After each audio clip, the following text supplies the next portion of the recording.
on the left flank. And then the big change between the sticks. Mason Steidehar making just his second league start of the season at striker. And then as you head further back, Jules Berry makes his third consecutive start in the heart of defense alongside Antonio Gomez.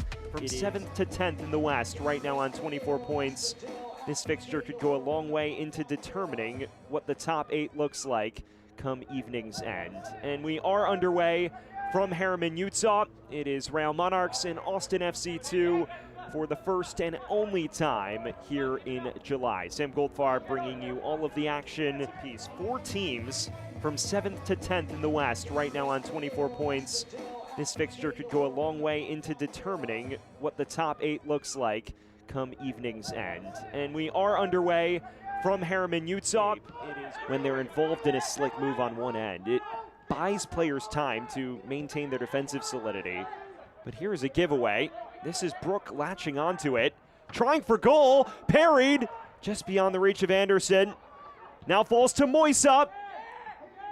Really uncharacteristic mistake for Austin at the back. And Brook forced wide, draws Farrar into a good save. And you must think Anderson should do a bit better with this. You just wonder if the chance is lost. That the best chance of the match for Real Monarchs, but unable to truly test Farrar.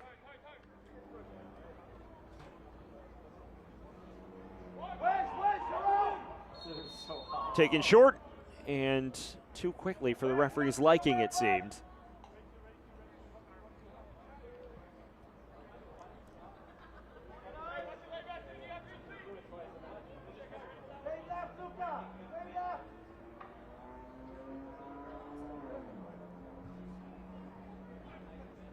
Another bite at the apple for Austin FC2.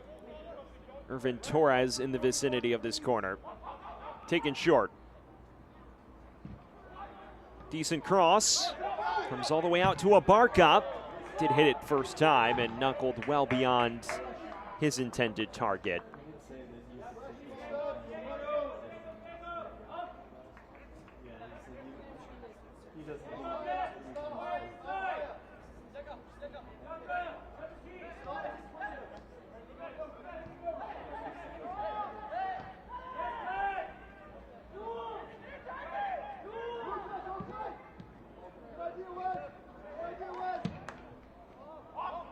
Here's a decent ball forward. Donchutu! Excellent stop from Steidehar.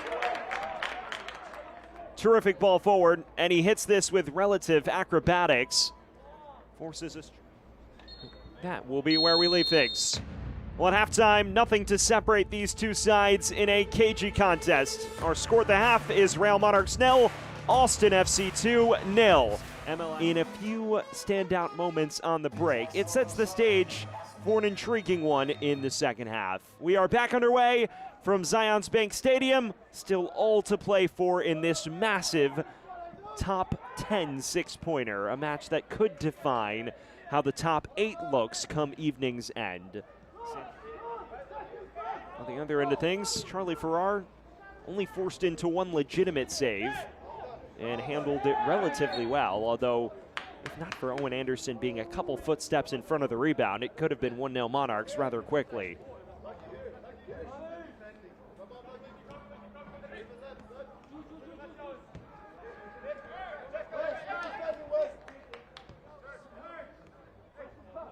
Bono.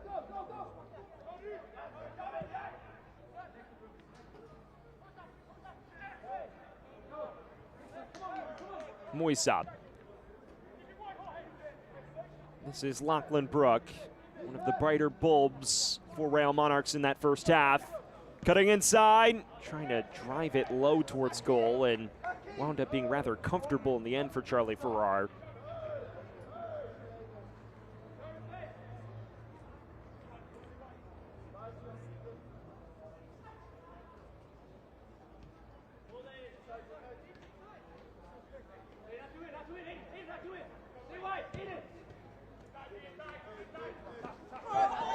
Bonachera upended. And this may be a moment for Hezer Khani to watch his challenges going forward. You see the press come in right into the back of Bonachera's right leg, and that definitely is a stinger for sure. Appears up and ready to keep moving now. Now our referee still sorting things out. He does brandish the yellow card and shows it to Owen Anderson. Of course, had to do so twice in that second half on Thursday night. Hezarkhani, he was a star man on Thursday. Flashing it across and knocked in! And Real Monarchs with the breakthrough. It may have taken a touch off of an Austin player, but a goal all the same. 1-0, Claret and Cobalt. It's not the prettiest of goals, but it's one that puts Real Monarchs in front, and it's all of Hezarkhani's boots. This cross comes in, it is deflected, an own goal for Austin FC 2, and Real Monarchs nudging themselves in front on the precipice of the hour mark. Jules Betty on just his third next pro start with the own goal. Aiden Hezarkhani. This is a training ground routine. Comes to Torres, dinking it over the top to Farkarloon. Flashing it across and it's in! What a response from Austin FC 2! A tight angle finish for Jimmy Farkarloon, and it's 1-1. We are all square, and what a bit of technique this is. A training ground routine, Farkarloon forced along the byline, but loaned back to the second team for large spells of this season. Hasn't quite hit the heights that he did in his rookie campaign, but that is a moment of brilliance that only he and a few others can produce. Just like that, back to the drawing board for Real Monarchs. Dylan arcs this in, stabbed away by Gomez, and an aggressive challenge from Henry that draws our referee's ire.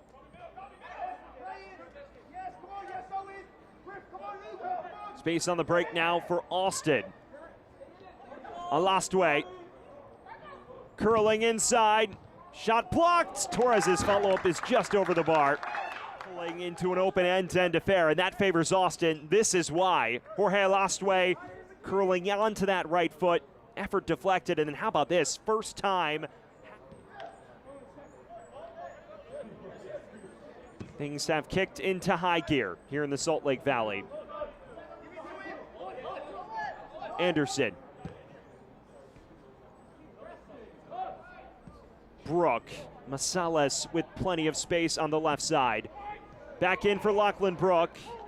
Just a loose touch. End to end we go.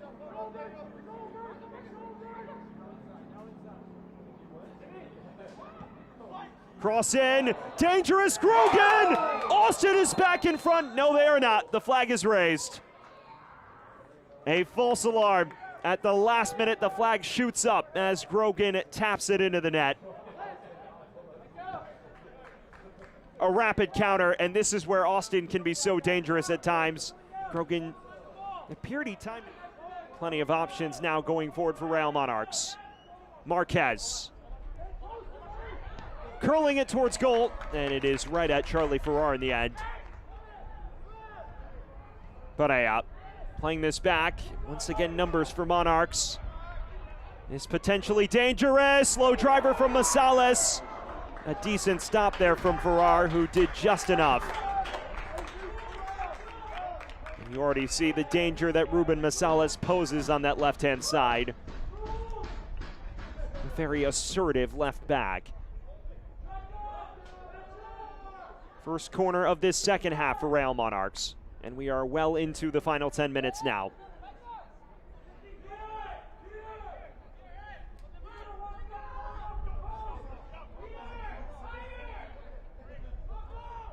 Marquez. Hezarkhani. Another dangerous ball. Farrar forced into action.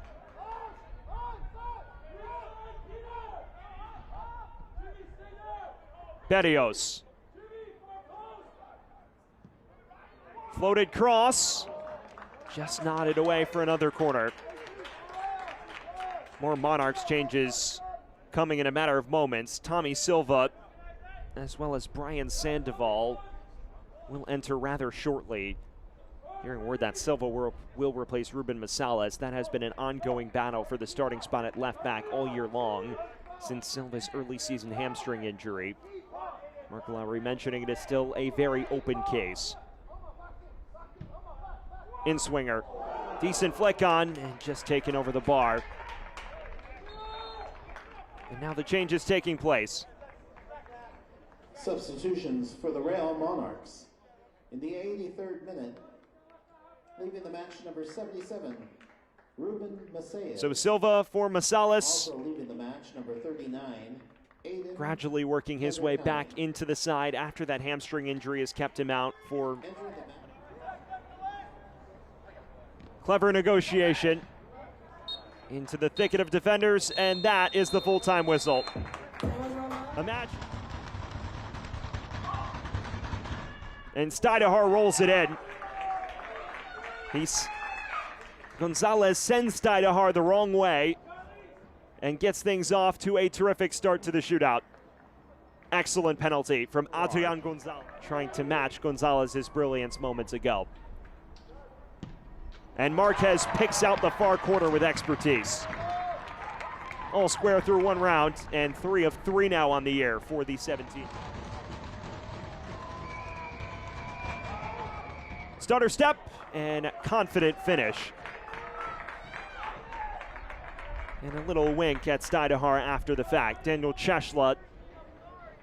Tommy Silva taking his second attempt of the year. He missed his only other one against Whitecaps 2 on May 3rd. He converts this time. Both penalties going to the same spot for Real Monarchs. Looking to build on what was a strong performance over the 90 minutes. And he does so.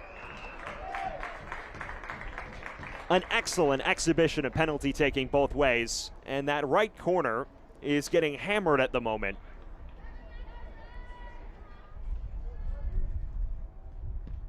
Farnsworth, and once again the same spot for Real Monarchs. 3 penalties, all in the bottom right corner, and Farrar has not been close to any of them. Gomez against Stidahar.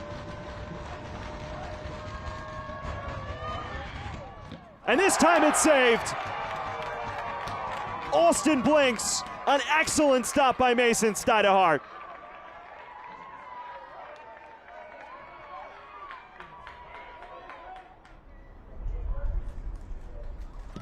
Henry delivers. A 4th penalty that hits the same exact spot.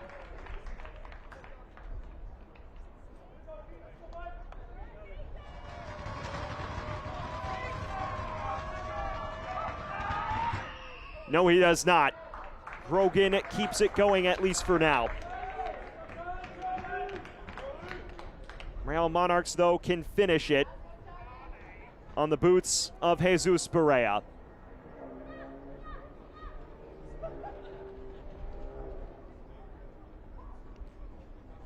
Jesus Barea, a perfect 3 of 3 at the spot in 7 previous league appearances. A quiet 90 minutes, but he can end the shootout in loud fashion here.